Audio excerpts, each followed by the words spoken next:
en direct de la baie des Chaleurs. C'est ici que chercheurs québécois ainsi que l'équipe du Parc national de Miguasha ont fait une découverte qui va changer leur vie ainsi que la compréhension de notre propre évolution. Il s'agit de la découverte de doigts chez Elpistostage watsoni, le fossile qui est le roi de Miguasha.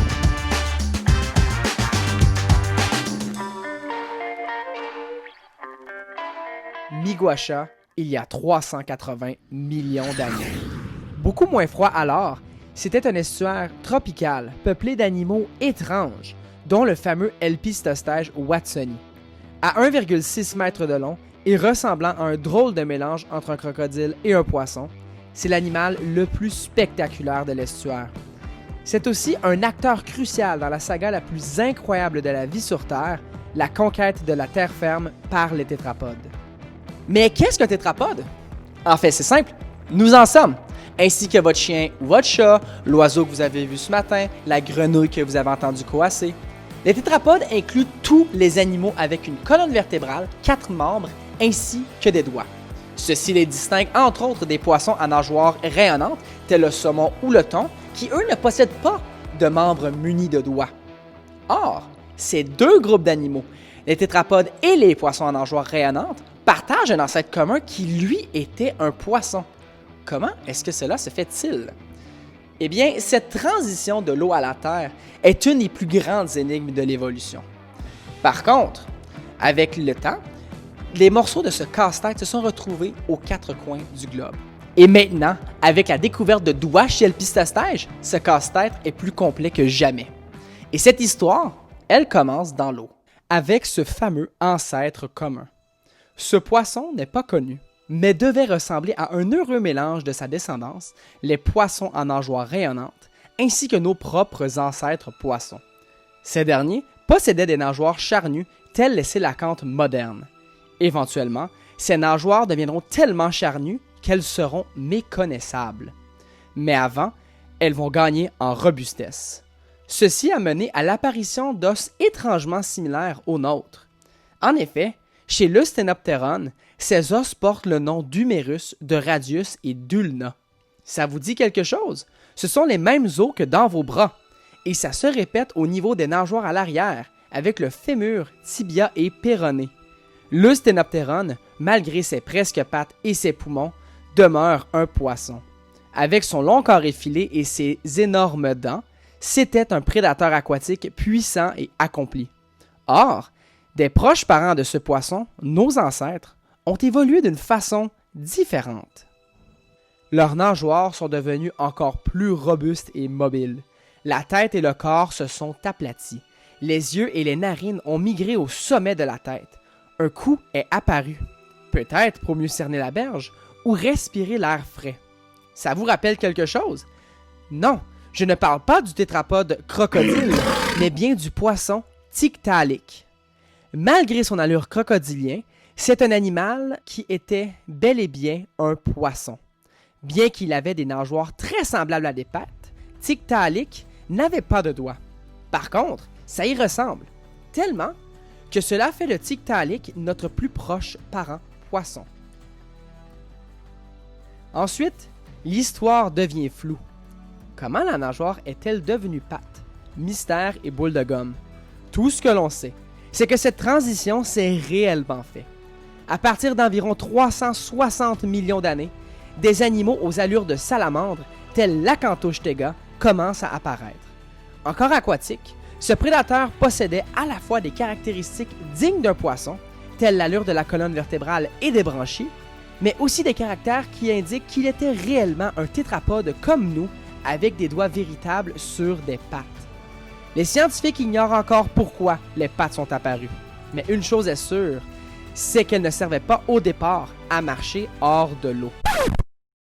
Si Acanthochtega faisait des excursions terrestres, elles étaient probablement très occasionnelles et maladroites. La conquête de la terre ferme par les tétrapodes s'est faite sur une longue période, avec l'acquisition graduelle de caractéristiques qui, petit à petit, ont permis à nos ancêtres de vivre hors de l'eau. Il va encore falloir attendre plusieurs dizaines de millions d'années avant de voir apparaître de véritables vertébrés terrestres. Mais ça, c'est une autre histoire. Mais qu'est-ce que la découverte de doigts chez Elpistostège va changer dans la compréhension de notre histoire? Où s'insère-t-il dans cette chronologie? Et qui de mieux pour nous en parler que le chercheur qui a mené la recherche sur ce fameux spécimen d'Elpistostège, Richard Cloutier, ici, professeur à l'Université du Québec à Rimouski. Richard, comment ça va? Ça va très bien. Après une découverte comme ça peut pas aller. Ça peut pas mal aller, hein? Non, Exactement. exact. Donc, Richard, cet article, comment est-ce que ça va changer notre connaissance par rapport à l'évolution des tétrapodes? Ben, ça va changer de façon assez radicale, puisque aller jusqu'à présent, Elpistostège était considéré comme le dernier des poissons, juste avant l'origine des tétrapodes. Et puis maintenant, avec la nouvelle découverte, c'est que Elpistostège est maintenant le premier des tétrapodes, juste après les poissons. Puis la raison, c'est qu'on a retrouvé chez Elpistostège, dans ses nageoires pères, dans ses nageoires avant, on a retrouvé des os à l'intérieur et on a retrouvé des doigts. Donc, il y a les doigts des tétrapodes et aussi les rayons qu'on retrouve dans une nageoire. Donc, c'est une mosaïque de caractères qui est fantastique pour la transition entre les poissons et les tétrapodes. C'est vraiment extrêmement intéressant. Et évidemment, c'est pas une recherche qui s'est faite en 2 nuits. Hein. On s'entend, ça a été un peu plus long que ça. Pourriez-vous nous dire un peu, un des moments, qu'est-ce qui a été le plus difficile durant ces presque 8 ans de recherche qui sont associés à l'Elpistostège? Bien, c'est que Elpistostège, en partant, c'est un très grand spécimen. Puis on a utilisé différentes technologies pour étudier ce spécimen-là. On a fait des CT scans et en faisant ces CT scans-là, on s'est aperçu que oui, le fossile est très bien conservé, mais il est écrasé. Il est écrasé, il est fracturé, les os sont fracturés. C'est un casse-tête qui comprend des milliers de petites pièces qu'on doit reconstituer. Et donc ça prend énormément de temps. Puis c'est sûr aussi dans la vie d'un chercheur, la vie d'un chercheur, c'est aussi composé avec de l'enseignement, avec des demandes de subventions, avec la famille. Donc c'est de combiner le tout et en même temps, c'est avec l'encadrement d'étudiants gradués, puis des collaborations à l'international. Donc, le projet d'Elpistostège se veut maintenant un projet de collaboration avec plusieurs laboratoires et avec plusieurs chercheurs. Vraiment intéressant, vraiment super intéressant. Elpistostège, évidemment, un spécimen aussi impressionnant, ça va chambouler la science en général, tout ce qui a trait à l'évolution des tétrapodes. Selon vous, ce serait quoi la prochaine frontière par rapport à notre connaissance de l'évolution de notre propre lignée? Ben, c'est pour Elpistostège est exactement la transition entre les poissons et les tétrapodes. Et le fait de retrouver dans cet animal-là des os à l'intérieur de la nageoire, donc des doigts vraiment, puis des rayons, ça vient remettre en question un peu les informations que l'on avait sur le développement ou sur la génétique qui a généré notre patron de notre main. Et donc, ça, je pense que là, maintenant, on va devoir se reposer des questions.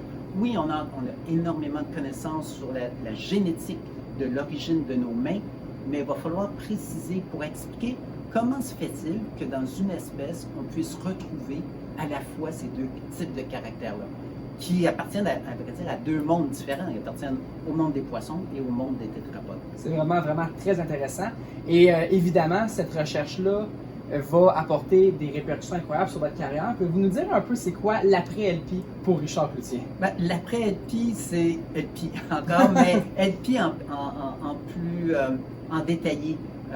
Il y a des projets de collaboration avec des chercheurs en Australie et on a déjà plusieurs projets de recherche, des demandes de subventions qui ont été faits pour approfondir, pour aller chercher des petits détails au niveau de l'information qu'on pourrait retrouver au niveau du système digestif, de l'information qu'on pourrait retrouver au niveau du crâne. Donc, on a déjà une quantité de données incroyables et ça va donner naissance encore à toute une série d'articles. Et donc, Elpistostège était un point vraiment tournant, puis je l'attendais depuis des années. Les chercheurs l'attendaient depuis des siècles, mais là maintenant on est chanceux, on a ce spécimen-là. Bien, merci beaucoup Richard, ça fait un plaisir. Merci beaucoup. Il est clair que la découverte de doigts chez Elpistostège va mener à encore des découvertes tellement intéressantes qui vont faire briller le Québec à l'échelle internationale.